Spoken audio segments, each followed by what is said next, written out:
I know that some in our audience know the finer points of hockey. The Chris Johnston Show. We are your friends. The biggest stories, bringing you inside the game. What did you hear? The Chris Johnston Show. What is going on?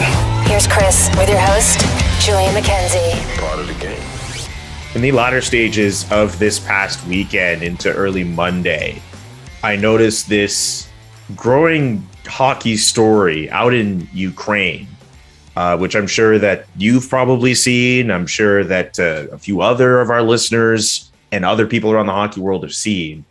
It's a shame we have to keep discussing race and racism when it comes to hockey, but that seems to be the case out in the Ukraine in the UHL after a player basically just mimed or mocked being a monkey eating a banana towards a black player. Not to kind of start off on a heavy start, I know we'll get to other topics later on in the second episode of the Chris Johnston Show. We'll get into the All or Nothing Amazon series. We'll also talk about player vaccinations and that whole story as well. We may even have an RFA update, but I think it was very important that we address this story involving Andrei Deniskin peeling a banana and eating, supposedly trying to eat in front of a black player named Jalen Schmerich, an American-born player. Chris, I know I'm kind of rambling off on the intro here, but this was just something that was just kind of bothersome to me, and I think it's important that we discuss this story. It is, and look, judging by the reaction, it was bothersome to a lot of people, Julian, and you know, if there's any small little bit of positive that we can take from it, I think, is seeing the amount of voices from around the hockey world that were very quick to come out and condemn this, to call for Deniskin to face, you know, a serious penalty. And that's still, you know, currently up for debate. The International Ice Hockey Federation and the league in Ukraine are still working through their disciplinary process. But I think it's safe to say that this is going to be a very, very, very lengthy suspension. And, you know, you just hope that, you know, for Jalen Schmerich, for anyone else, and there's a lot of people in our game, of course, that, you know, have had to live through incidents like this, you know, probably not as bad as this. I mean, your gut reaction when you see that, just repulsive, reprehensible, hard to believe that you would see something like that. And so, you know, with the benefit of social media, something that happens in a league that most people, even hockey fans, didn't know existed, you know, pretty quickly gets beamed, you know, through social media to our phones and our tablets, what have you. And a lot of people are able to see that. And hopefully it at least just brings yet awareness. You know, you'd rather it didn't happen, of course, but that this conversation, you know, keeps it front of mind that yes, this isn't something we have to talk about in the past tense. It's something that a lot of players and athletes still deal with.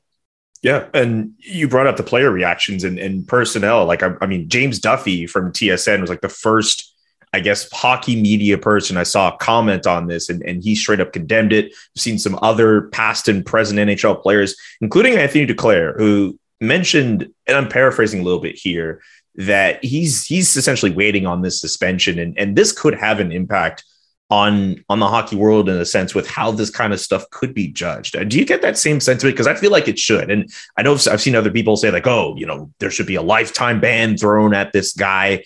And I'm wondering if they're even considering that. But do you subscribe to that theory that like a suspension like this, even if it's in the Ukraine of all places, like this is something that like everyone should be taking note of?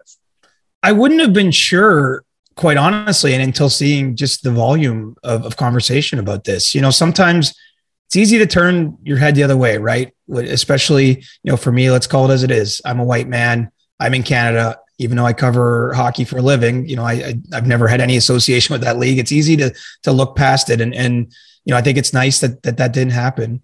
You know, Emily Castonguay, who's an agent for Lafreniere and a few other players, I liked her suggestions. He said it should be a lifetime ban because teams should just decide they're not going to sign him. You know, it doesn't matter what the league says or even the International Ice Hockey Federation. They don't have to call it a lifetime ban, you know, but the people that might employ Deniskin in the future can just choose not to do that. There's lots of other players and, you know, there's no reason to allow him to continue his career that way. So, you know, I don't really have any sense of where the specific league is going to go with the suspension here, Julian. But, you know, needless to say, if it's light, they will be called on the carpet. There will be a lot of outrage. And I think there are a lot of eyes on this. There's a lot of powerful people in the sport, you know, a lot of them players and you know, people in management over here in North America, getting a long way away, you know, charting to see how this goes. Yeah. And I mean, it's one thing to have players from across the hockey landscape say something. And it's even a whole other thing to have one of the head people in charge, or I think the actual head person in charge, in Eugene Kolichev of the UHL, say something. And then you have the IIHF, the big governing body that it is, putting out a statement condemning this racist act. Like, if this is something that the UHL, for whatever reason, soft shoes on, which I don't think they will, I just have this feeling that the IIHF inevitably is going to say, well, no, we're not going to let this stand. Right. And you're talking about a president who's been on the job, or president-elect, for 2 days, right? He was elected over the weekend at a Congress in St. Petersburg, Russia, after 27 years of that organization being run by Rene Fossel, who's retiring. You know, I think what's interesting is the IIHF has faced a lot of heat in the past, whether it's, you know, holding events in Belarus. You know, I know that there are some people out there that don't like that the Olympic hockey tournament will be celebrated in a country like China, in Beijing, this upcoming February, because of some of the things that have gone on there. You know, obviously we had 2 Canadian that were held captive for a long, long time, released here in recent days. And, you know, that might change the outlook somewhat, but, you know, all these organizations, when you're doing worldwide business, it can be murky politically for them. I am encouraged, at least, though, that's a pretty, there's no way to read through that statement that, you know, that what was meant there, what was intended. And, you know, I think, again, that just applies more pressure to the UHL and the decision makers on what the punishment will end up being. Okay. The last thing I'll mention on this, and you don't have to give an opinion on it, I feel a little bit more, I guess, torn up about it. So I'll just say it. I was not a big fan of the Deniskin apology, the way he described the act. As some act that could be seen with some kind of racist connotation or affiliation. That's just like it's a lot of legalese to say you did something racist. And it's absolute bullshit and I'm sorry, I'm going to say bullshit here, but it's absolute bullshit that's the way you choose to describe it. That's the last thing I'll say on that point, unless you want to add something before we close the book on that story. Well, I was born at night, but it wasn't last night. And you're not pulling that shit with us. I mean, it's so obvious. It's so brutal. I mean, it's almost not worth referencing. I actually saw, we should give a shout out to Ken Campbell, who actually got Smerik on the phone and you know, read his story. He was saying that he's dealt with other racist issues over his time in hockey. This was by far the worst. And he mentioned that the apology in particular was adding insult to what happened here. And so let's hope that the punishment will be swift. It will be very severe. And, you know, hopefully that the support that Smerik has felt here can help him continue. Because I can only imagine, look, this is his first year playing overseas. You know, this is a guy who played in the Ontario Hockey League, was in the Arizona Coyotes, you know, system. And, you know, it's hard enough being away from home, but when you encounter something like this so soon in a foreign place, you know, I hope there's people there to support him nearby. Absolutely. I'm glad we were able to touch on this podcast. Let's kind of go a little bit back towards North America and the National Hockey League and talk about player vaccinations and that whole story, because, you know, if you're following sports, the status of a player in vaccinations is always going to be a hot button issue. In the NBA, all throughout Monday, Kyrie Irving dominated the headlines with whether or not he is vaccinated or not. He wasn't even at his media day in Brooklyn. But also just in the NHL, them being into the full swing with training camp, we're looking at different players who may or may not be vaccinated. There's Tyler Bertuzzi in Detroit, who I don't think was skating with his team. I don't think Josh Archibald in Edmonton was skating with his team as well. There's an unnamed player in New Jersey. I thought he would have been named by now. I know my colleague at the Athletic, Corey Masisik, wrote that this was out there, and I thought we would have known about it by now. But as far as I know, at least that as of this recording, we don't know who that player is. What do you make of the fact that there is a part of our, I guess, collective NHL conscience as fans or as media types that are interested in knowing who is and who isn't vaccinated on each NHL team? Well, on some level, look, it's important because these people are in the communities. They're going to be in arenas with fans. You know, thankfully, that's important for what this industry needs. But, you know, this is a matter where, you know, I recognize some people want the right to choose, as you might call it, but, you know, the science is pretty clear here. And, you know, they're under a lot of scrutiny too, because they're crossing the border. And, you know, the one thing the NHL did that I think is interesting is last year players were able to cross the border without being vaccinated because they had applied, the league had applied to the government for something called the national interest exemption. Mm-hmm. This year, the NHL chose not to do that. They didn't seek any special privileges, essentially, which is what the national interest exemption is under certain conditions for athletes to be able to cross back and forth. And that's why this has become news, because essentially, in a sport with 7 teams in Canada, and now, what is it? My math's off. 25 now in the US with Seattle. Yes. There's a lot of cross-border travel, and really, if you play in a Canadian market, there was almost no option. I recognize Josh Archibald of the Oilers hasn't at this point been vaccinated. The Oilers are still hoping to convince him to do so. Duncan Keith missed the start of their camp because he was late to get vaccinated. So obviously there's been some dialogue and discussion. I think there was a lot of players, frankly, that until they saw what the protocols were going to be for this season, that put off that decision. And yes, it's an unnamed player right now in New Jersey, but at some point that player is going to have to do a media interview, and he will have to be wearing a mask. That's part of the protocols. And so, even if discretion or secrecy is involved here, it's going to be fairly obvious at some point when that player speaks to reporters. And so, it's less of an issue in hockey because the rules that were put in place are so strict, allow for such little movement and activity. Even on the road, you have to stay in the hotel, almost like it was last year for the guys, that most of the league went and got it. But, I think that some of these situations will still bear watching, because, it's one thing for Tyler Bertuzzi. The Detroit Red Wings only play 9 games in Canada this year. Conceivably, I think to have a forward miss 9 games, there's a way to do that. And the team, at least at this point, it appears willing to go along with it. But, if it's a player like Josh Archibald in a Canadian market, the Oilers are going to play something, 20, I don't even know the number, 20 games in the US, or he would have to miss a ton of games going back and forth with quarantines and all those things and what have you. And so, we're all trying to get back to normal this season, but this is just one reminder to me that we've opened camp with such a focus on this. It's not truly a normal season. So another thing too, is that there's the whole idea that, if you're a player and you do all and stuff that, you think is going to improve your body and whatever, but all of a sudden a vaccine comes in, you're like, oh, you got to watch what's being put in your body. I'm not even going to go into that. It's the whole money thing for me, like Tyler Bertuzzi, I think we're talking about 6 figures he could be losing if he I think it's 400 to 500 grand. What? That's insane. That's just from a money standpoint, if you're so down on your whatever morals you're on, or just against science, that you don't want to put this vaccine in yourself. And that's if you don't have some kind of pre-existing health condition, because I understand that is a reason why some people would not get the vaccine, and it's a legitimate one. And I know it's affected people like Rocky Thompson, the former assistant in San Jose, but I understand it could be seen as a legit thing. But if you're just someone who's just like, nah, man, I'm going to these anti-vax rallies, I'm going to be going up in front of these hospitals being like, screw the vaccine and screw first workers, first responders who have been busting their ass just trying to ensure that the population is vaccinated. You're a nuisance enough as it is, but to cost yourself money, I just don't see the logic. Well, and that's what this is doing.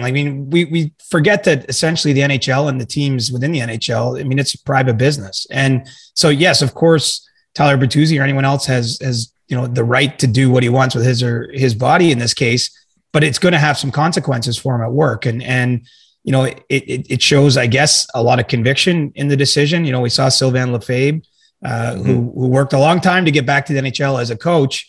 He played in the league many years ago with Columbus, got hired earlier this summer, and he's fired before the season even starts because he refused his vaccination and he wouldn't have been able to work, under the rules that were put in place there. And so, in a sense, these are outliers, right? We're talking about a small handful of individuals among a group. If we include players and coaches, you're talking about 1,100 people, give or take, 8 to 850 players, another 200 plus coaches. There's a lot of people around these teams, and it's only a few individuals that were on here. But yeah, there's huge consequences. And I always think of it this way. Obviously, the players that we're covering in this league earn a lot more money than the average person, than 99% of the people out there. But it is such an earning window.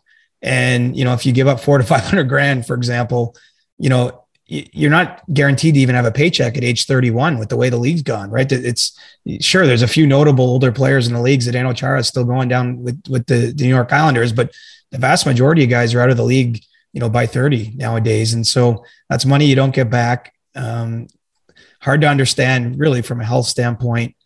For me, I got vaccinated as soon as I could. I don't fully understand the arguments. I know this is a huge thing in society right now that's being discussed, across not just sports, but I just wonder how many of these guys will actually get into the season unvaccinated and keep their spot. I mean, Tyler Bertuzzi is an important player for the Red Wings. He's the one that looks like it could happen because it is so few games, as I mentioned. I think he's so important to the organization, and Steve Yzerman's already said that the organization is allowing him to make that choice, but I'm not sure that'll be the case everywhere else with some of these unsorted situations.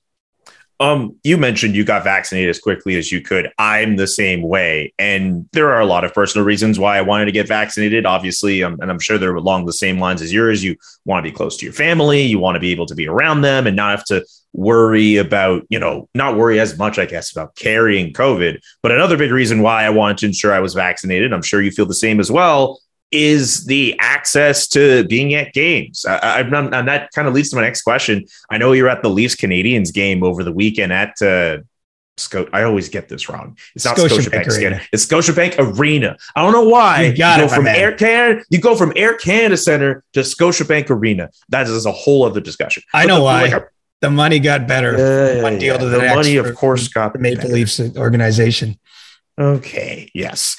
All that to say, what was it like going through like the protocol, whatever's in place there? Now that's obviously probably quite different from what it was in the playoffs in Toronto as a media member. Well, it got easier, right? I actually, if we go back to when COVID started, I covered in the bubble that first summer, both in Toronto and Edmonton. The playoffs then was, very limited number of reporters in the building, obviously no fans. You had to be, get your temperature taken and all these things. Now we've progressed, last season when it came to the Maple Leafs, they were one of the teams actually that gave a rapid test to anyone entering the building. You had to clear a rapid test before being allowed to be in there. So that was the next phase. And now, I just had to show my vaccination record and fill out a quick questionnaire. It was, fairly easy process getting in and out. Great to have fans in the building. I mean, that's just a selfish thing. It's also a reflection of reality, though. I mean, this is a business, and the longer that there's no fans in the building wasn't going to be good for anyone associated with the NHL. And, it also just added a little bit of life, even for a preseason game. There's no real takeaways from the game itself or too deep of takeaways, but just having life in the arena on a Saturday night, felt like a big step towards normalcy.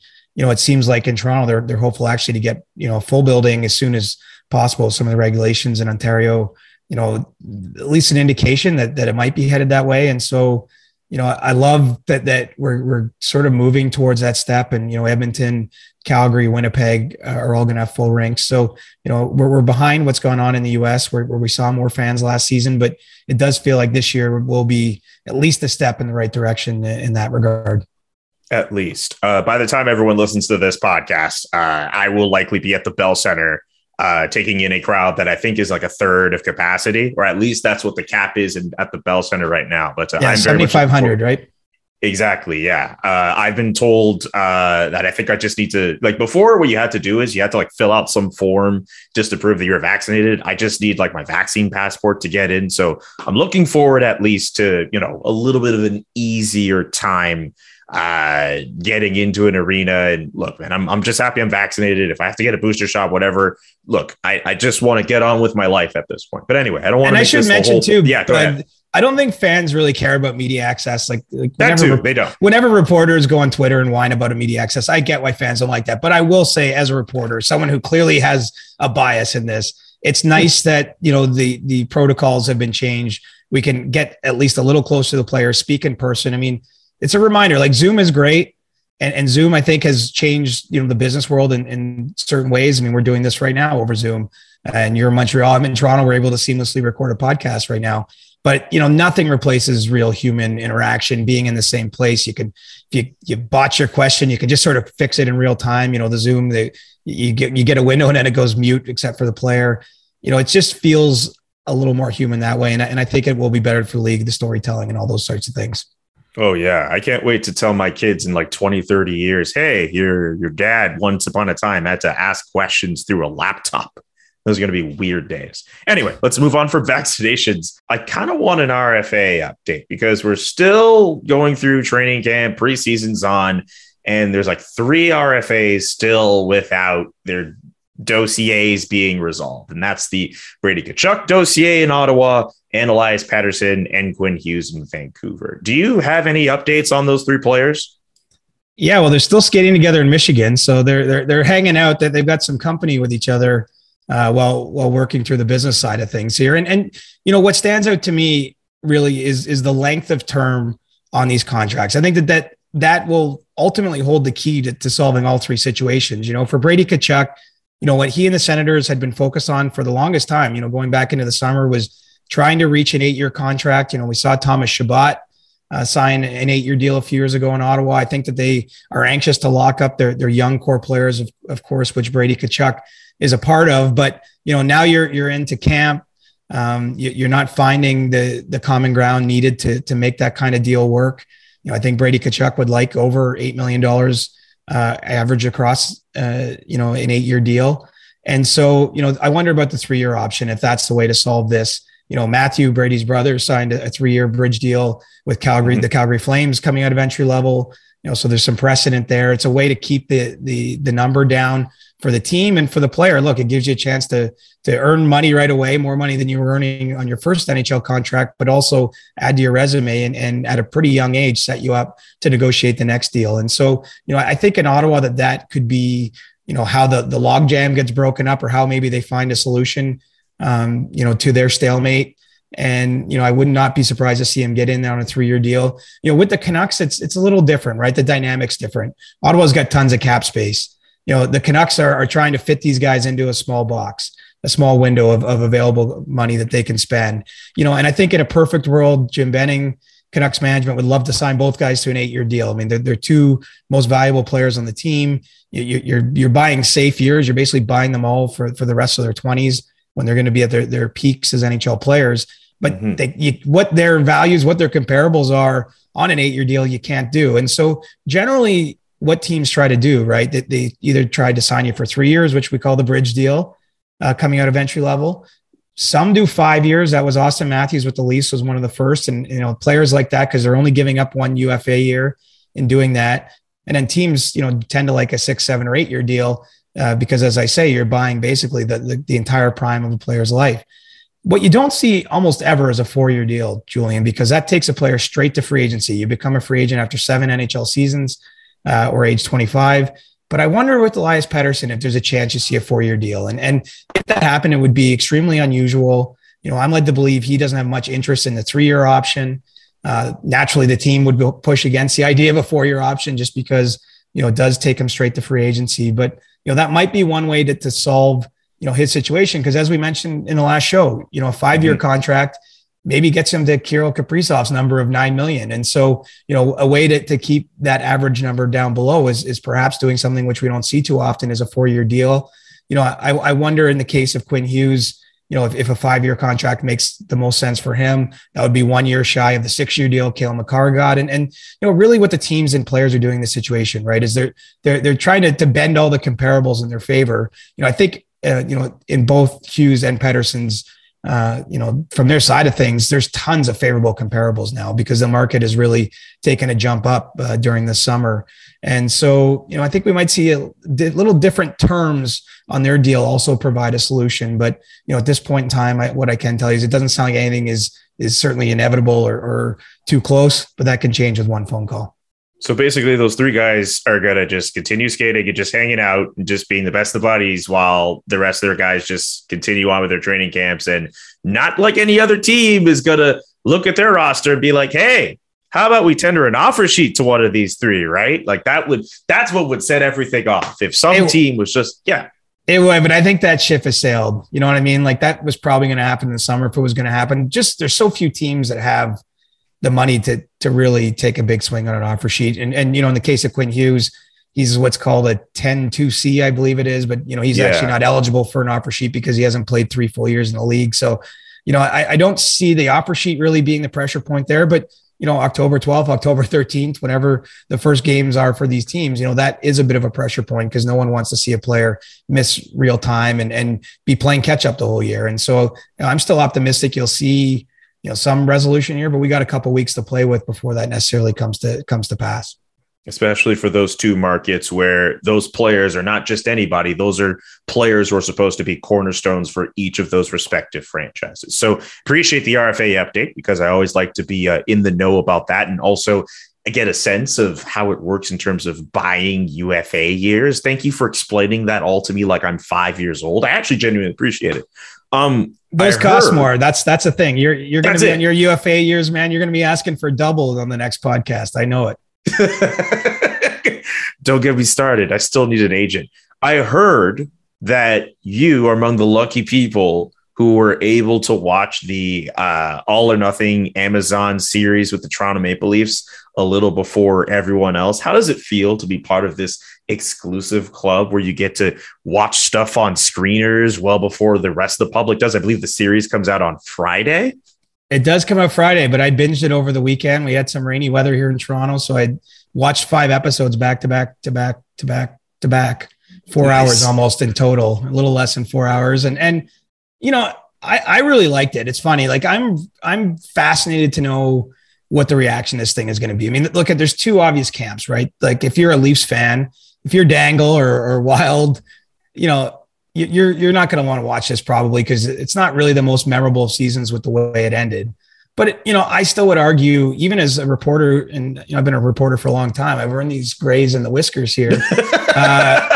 You know, you're just flexing that you're an older guy. We get it. You're seasoned. You got the salt and pepper. I'm just saying I've been around the league a long time, and I saw things I haven't seen before, and you know, gained access, and you know, some of it's goofy stuff and fun things. You know, seeing the players interact with their families, or just the way they have fun together. You know, but some of it's also the heat of the moment stuff. You know, during the playoffs, Sheldon Keefe just laying into the team before the overtime in Game 6. I mean, you know, we understand that that's the sort of thing that might happen, but when you don't get to see it, I think it's actually kind of cool and impactful. And so, you know, I wonder how the team really feels about it. I don't have that sense yet. You know, I know that Amazon and the NHL did want them to do another season this season, and the Leafs declined that opportunity to do so. You know, I don't want to read too much into that because, you know, it doesn't necessarily mean they hated it, but you know, I think it is invasive having those cameras around, and we all love the content, or we love at least getting something closer to the real thing than we can normally. But you know, I think there's some consequences to that from an organization standpoint. And especially when a season ends the way last one did in Toronto, I can understand why they weren't so excited to sign right back up again.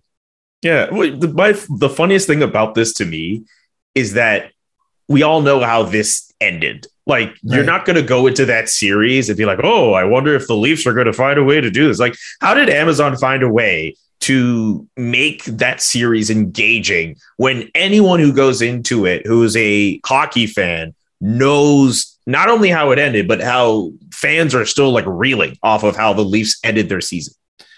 I think they did two things that work well from a storytelling standpoint. So they have Will Arnett, who's a noted Leafs fan, narrating the series. And right off the bat, he says something like, it happened again.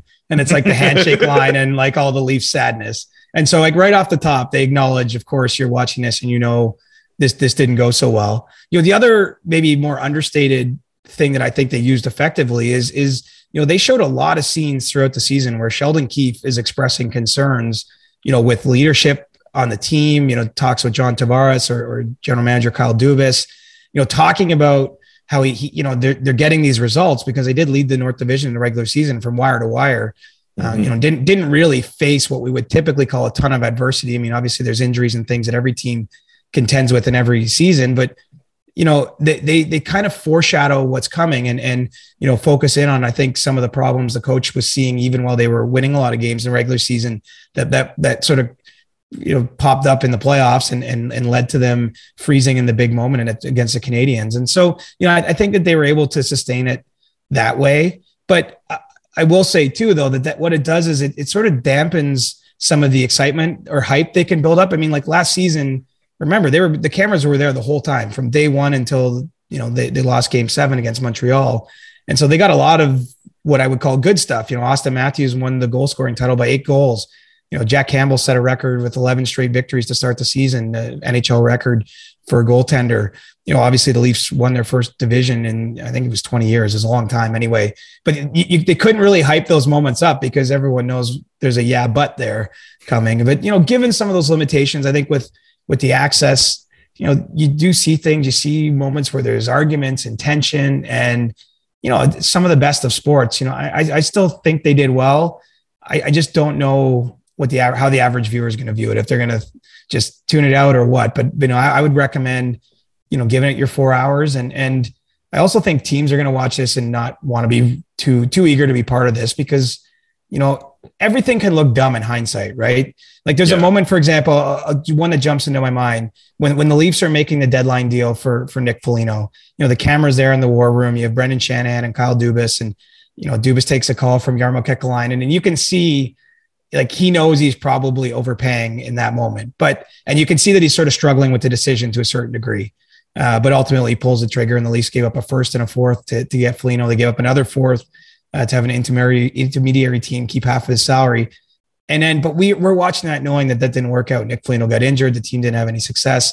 Looks like a terrible move. But, had they won the Stanley Cup and you had that footage, you'd be like, wow, like that was a tough decision, but it really paid off. I guess my point is everything's scrutinized with the benefit of hindsight. You can look dumb or look like you made the mistake. And so, I kind of wonder big picture. I mean, look, I don't watch F1 races, but I did watch Drive to Survive. Like I can see. I still have to watch that. You should put it on the list. But I can see the future of these kind of series being great for sports. But, hockey culture being what it is, if you want to call it that. I mean, let's face it, it's pretty old school in its decision-making and approach to things at the top of organizations. I mean, it's not to say that the new players in the league don't have maybe a different view on some of the stuff, but, I just wonder how much more of this we'll see, because there's a demand there. There's an audience that craves it, but it's not always the most comfortable to have all your laundry aired. That is very fair. So by the sense of it, they do address the failures, but they do show things with the Leafs that made them the juggernaut that they were in the North Division. And yes, I use the word juggernaut. I was going to say that doesn't seem like a coincidence you use that word. Thinking about it anyway. I'm not going there this year. That messed up my whole year on Twitter. Just one stupid tweet calling the Habs a juggernaut right before everything went the wrong way early on. Okay. All right. Then I'll you have my word. This is the last time I'll ever make a juggernaut joke with you. Deal? I will never make a juggernaut joke. I won't hold you to it, but I appreciate the sentiment. I mean, if you do it in episode 28, I'll probably forgive you, but I don't want to start this season, anyone thinking I'm throwing labels on. Like for some reason, what I didn't get is people thought that I was trying to like jinx a team or something. And I was like, no, I just was sitting on my couch watching a game going, oh, this team looks awesome. And that's why now to even use that word, I just think people think I'm trying to mess with the karma, and that's just not the case. Guys, CJ is not coming after your team. He doesn't hate your team. He's not even a fan. Well, he's a reporter. Can't really be a fan of any team. He's just in it for hockey like everyone else is. Stop going at CJ. It's okay. Jeez. Anyway, yeah. So All or Nothing, I believe that series comes out on Friday, out on Amazon. I'll have to watch it with all the regular people because I don't have screeners, but that's okay. That's okay. If you want more of CJ's review of it, I believe you wrote something in the Toronto Star. If I did, correct. Yes, you did. I'd send you my screener, but do you know what they did this thing where my email address is watermarked on the screen? So I guess if you copied and shared it to the internet, you'd be outing yourself as you're the one who broke the cone of trust. So I've had to keep the password to myself and the link to myself. You're good. You're good. I'll just go on my mom's Amazon Prime account and just watch it through there. Before we end off episode 2, we have to acknowledge the fact that our podcast did some numbers over the weekend. It was really cool to open the Apple podcast chart and see like your face as like the top show, not just in sports in Canada, but eventually number 1 in Canada. So big thanks to everyone who has been subscribing to the show on that platform. And CJ, congratulations. You want this podcast to be a unicorn, and already it starts off with the debut that it has. Yeah, that was awesome. It was overwhelming. Honestly, I didn't expect that. I think I had confidence we can build an audience here and do something people are interested in, but I didn't expect that kind of reaction out of the gate. I heard from people in NHL front offices, someone in the NHL office. I heard from someone that listened or watched on YouTube from Qatar, from Melbourne, Australia, from Sollentuna, Sweden.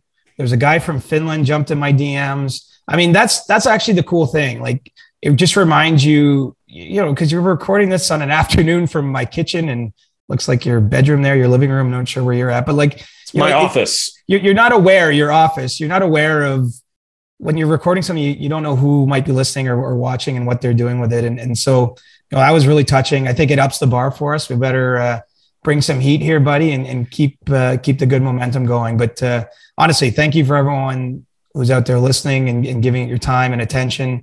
And we're only going to get better, man. It's cool to start something fresh. Like, cause I don't know if you ever did this, Julian, but I've looked back and read some of the first articles I wrote as a sort of a professional journalist, as a paid journalist. And it's like, It's cringy when you go back to the start of something and see like, cause you get better.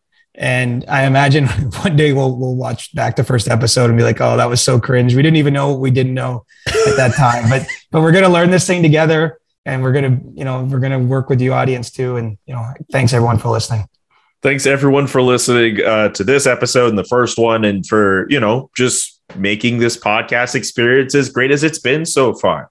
As we mentioned in the first episode, we're coming at you twice a week. So today's Monday. Next episode will be coming on Thursday. More headlines, more storylines, more banter between myself and CJ. For CJ, I'm Julian, unless you had one other thing you wanted to add before we were going to sign off here. I thought I'm still the one thing about Zoom, to kind of peel back the curtain here. Like, when you're not in the same room as someone, like, it's the visual cues, whether or not a person's going to like add a point or not. I just want to make sure I don't like miss anything. Well, we've seen your comments. We're going to be on Spotify soon. That's what I say. So you'll be able to find us on every podcast app. You'll be able to find Julian's work in The Athletic, my work in the Toronto Star. Let's keep it going, bud. Yes, let's do this. For CJ, I'm Julian saying so long. We'll see you, or you'll hear us, on Thursday on The Chris Johnston Show. Peace. The Chris Johnston Show. Inside the game, twice a week. Follow Chris on Twitter @ReporterChris. And follow Julian McKenzie @JK McKenzie.